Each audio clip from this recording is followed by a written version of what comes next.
Red Dead Redemption 2 is finally here after great anticipation and seems mighty impressive from the rendering point of view. As John has thoroughly pointed out in his analysis looking into the Xbox One X version, there are many high-end effects on display in this game. From per-object motion blur, global volumetric lighting, to contact hardening shadows. Red Dead Redemption 2's console version is already top tier, and then some. But given such a wealth of high-end rendering effects, it does make us at Digital Foundry wonder, what can we really expect of a potential PC version of this game? How much further can this engine be pushed? And if not what we expect, what do we want? Well, to answer that first part of our series of questions, looking back at previous PC versions of Rockstar games on PC clues us into some potentials. Grand Theft Auto 4, Max Payne 3, and the wonderfully late port of Grand Theft Auto 5 on PC were all generally versions that stood head and shoulders above their console counterparts. Sure, GTA 4 still has some issues attaining higher frame rates, but their graphical feature set and scalability in general is, wonderful. Common to all these releases are Rockstar's utilization of the then latest rendering API. Max Payne 3 and GTA 5 both have DirectX 11 support, with both games scaling rather well into multi-core CPUs, allowing you to achieve desired high frame rates. With this in mind, I think the first thing we can really expect of the Red Dead Redemption 2 PC version would be support for modern low-level explicit APIs, with either DirectX 12 or Vulkan being candidates. Historically, it has always been an API tied to the Microsoft operating system, but my personal wish would be for the game to support Vulkan, due to its portability to Linux, and because that wonderfully open API could always use some more love. With something like Vulkan, we could either see new, more experimental renderers being enabled on the PC version to dramatically speed up rasterization costs, or to enable greater diversity and scale for on-screen objects at any time. Famously, Grand Theft Auto 5 on Xbox One and PS4 had near equivalent settings for vegetation detail in the distance. But on PC, you could really pump up the values to dramatically increase the amount of detail into the distance. Red Dead Redemption 2 on Xbox One X generally has some great level of detail distances and transitions for things like buildings and vegetation. But coupled with low-level costs for draw calls on Vulkan and generationally faster CPUs on PC, we could see some insane rendering distance, with lush vegetation pushed out kilometers from the camera even. All with little CPU overhead in comparison to a would-be DirectX 11 version of the game.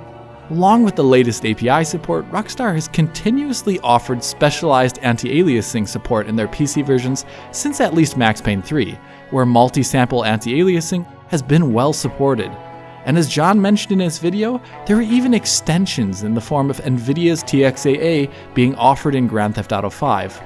This time around, Rockstar has settled for a competent yet aggressive temporal anti-aliasing on console with little post-sharpening. It has of course all the hallmarks and problems of any temporal anti-aliasing technique. While not necessary, I think it's reasonable to imagine that multi-sample anti-aliasing is probably still going to be supported in Red Dead Redemption 2's PC version on top of this TAA technique. If Rockstar was already crazy enough to maintain MSAA in a complex renderer like that found in Grand Theft Auto 5 with TXAA and FXAA as well, then I imagine it'll be the same here. When combined with temporal AA, MSAA could have positive effects on those moments after camera cuts where the image is still completely raw, and aid general stability and detail of geometric objects, or even aid in the visual stability of certain transparency effects should the game utilize alpha to coverage transparencies for things such as hair and vegetation. Transparencies tend to be an area of rendering where temporal anti-aliasing, as found in the console versions here, will underperform, or just simply leave ghosty trails behind objects with all their movement. So alternatives or reinforcement in that area would be great and should be expected. In addition to these, I think the standard fare of advantages we are used to on PC will of course be possible. As is, anisotropic filtering even on Xbox One X isn't so flattering all the time, as a number of textures turn muddy at grazing angles. Here we can imagine either driver-forced anisotropic filtering or in-game controls will clear this up.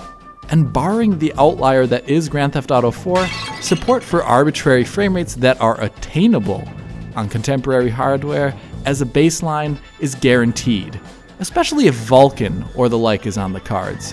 120 FPS Red Dead sounds pretty sweet to me. Also, those areas where the console version is making concessions for resolution and fidelity for specific effects will surely have higher resolution settings available on PC, like the volumetric fog for example, which looks nice on console, but definitely has a lower resolution Froxel grid comprising it. Being able to push that up a notch to increase its temporal stability and fine-grained accuracy is something which I wholly expect for a PC release, and it's also pretty common to find in many other games which utilize a similar technique today. Beyond this, we are reaching unexplored country here, as the usual things we expect to see in a PC release are in fact already in the console versions. Per object motion blur? That's something that's been reserved for PC releases at times, such as Resident Evil 7, but it is found here on the Xbox One X and other console versions as well. Contact hardening shadows? Well, GTA 5 had 2 PC exclusive options for this, but here on Xbox One X it's on by default. Support for many shadow casting lights above those found on the console? Well, this is a rare instance where the base console version here on Xbox One X already has a surprising amount of shadow casting lights, which is interesting given the time period of the game and the assumed cost of supporting them. The only area of improvement could be from adding muzzle flash shadows perhaps from weapon discharges. What about increased levels of tessellation like in GTA 5, or exclusive levels of parallax occlusion mapping? As John mentioned, this is probably one of the most parallax occlusion mapped games ever outside of Outliers found on the CryEngine. So yeah, those standard areas of improvement we tend to find on many PC releases here are already present in the Xbox One X version of the game. Heck, even the cloud simulation is plain amazing looking already on Xbox One X. Still, Rockstar always manages to go above and beyond for their PC versions. So where do they go from here if the bar has already been set so high?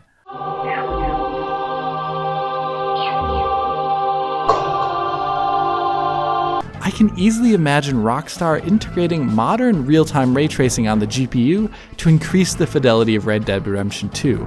Both Max Payne 3 and GTA 5 have had collaborations with Nvidia to an extent, and you can certainly be safe in the bet that Nvidia is going to be keen on showing off its new hardware capabilities in the largest games out there.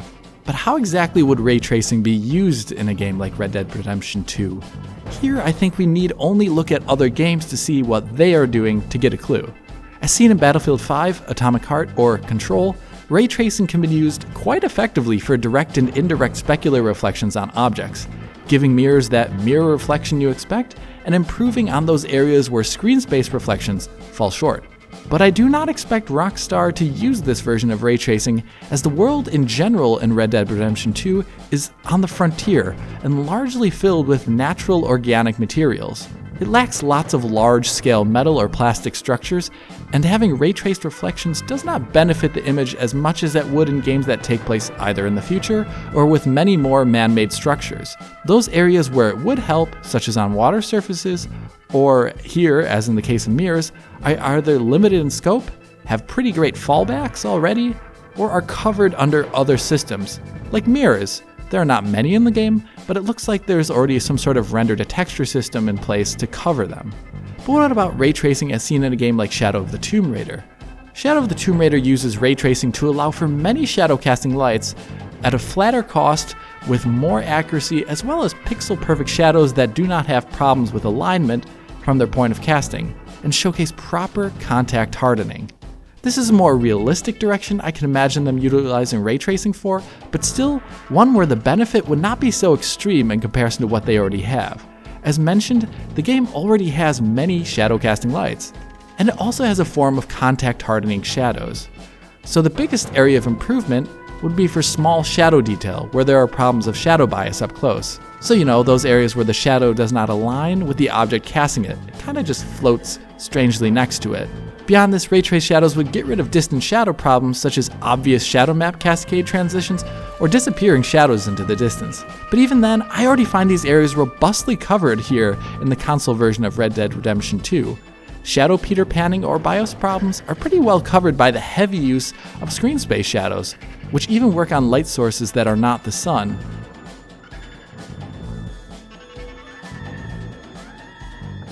And those cascade problems I mentioned, Well, moving forward, even at a slow rate, sees the change between shadow cascades being rather hard to see. So sure, ray-traced versions of the shadows would be better, but I think there's an even bigger win out there for ray tracing in this game. Yeah, that's right, global illumination. Looking at the art of the game and the emphasis on natural terrain and landscapes, I could not help but think of Metro Exodus, which utilizes ray tracing to generate very accurate large-scale bounce lighting from the sun and the sky, and the convincing ambient occlusion and indirect shadows that happen as a result of that. Looking at Red Dead Redemption 2, the primary lighting that happens in the game is all from outdoor lighting, such as the sun and the sky. You are very rarely in a completely enclosed area devoid of natural light. While the game already does use some form of baked indirect lighting, it is namely that, baked, so it is static and lacks the fine-grained fidelity that ray tracing could offer in its stead. Take this area for example. Here you can see nice indirect shadows amongst this patch of trees here, but due to the nature of its makeup in the rendering, it really only applies haphazardly to the environment. So this overhanging outcrop, surely you would imagine a similar style of indirect shadow would be here, right? Instead, it is left up to the whim of screen space ambient occlusion only, which does not convey the reality of the lighting all too well. Or take this area inside of the cabin at the beginning of the game. While there is indirect lighting here, it actually doesn't line up properly with the windows and the silhouettes and doesn't cast shadows properly. And going back outdoors, currently the game has a light hue of bounce light due to the current system, but it lacks locality and directionality. So areas hit by the sun do not immediately cast bounce light onto the areas of shade around them, like you can see here under this overpass. So here I can readily imagine that Rockstar would see this as the biggest win for visuals were they to take advantage of ray tracing as found in modern APIs and on modern GPUs. Ray-Trace GI would fix every inconsistency I just mentioned. Just imagine it, the soft green glow of light on your horse and the underbrim of your hat as you cross lush meadows. The blindness-inducing white of snow, permeating shadows across mountainous terrain. Or even the subtle, directional bounce and shadow play accurate to the pixel as light floods into the wooden structures populating the world. Really, I think that would push the visuals up to the next level and in the biggest way. And given the fact that another game is already doing it, it's not that unrealistic. Moving from the realm of imagination to the practical, there's also a small wish list of items that we have here at DF. Number 1, actually come out on PC. While it can basically be expected at this point due to the popularity of GTA Online and how the engine is kind of already there on PC in a good state, it would not be the first time a very popular, oft-desired Rockstar game did not make it over to the PC. Number 2, come with much better user interface and usability accessibility options. GTA 5 at least has an in-game menu, but I cannot really say too many positive things about it. It registers in a strange way. It only lets you edit fields after having clicked on them. It has you searching for the highest preset and then accidentally going past it. It frequently requires long restarts. It has no preview text or images to the effects of changes, and it runs at a cool, solid 30 FPS for some reason when not in-game. Yeah, there are a lot of improvements to be made here, so should Wish 1 come true, let's hope that Rockstar also follows suit and make a PC menu worthy of the year it came out in. And let's hope that time goes by quickly, unlike last time around. But in the meantime, between now and then, I hope you enjoyed this video and my tiny bits of theory crafting about how the next iteration of the Rage engine will look on PC. If you did enjoy it, hit that like button and subscribe to the channel. If you are already a subscriber, consider hitting that little bell in the corner to be informed as soon as Digital Foundry posts a video. If you would like to talk to me about your wishes and expectations for Red Dead 2 on PC, write a comment below or follow me and Digital Foundry on Twitter. And as always, this is Alex, bidding you farewell und auf Wiedersehen.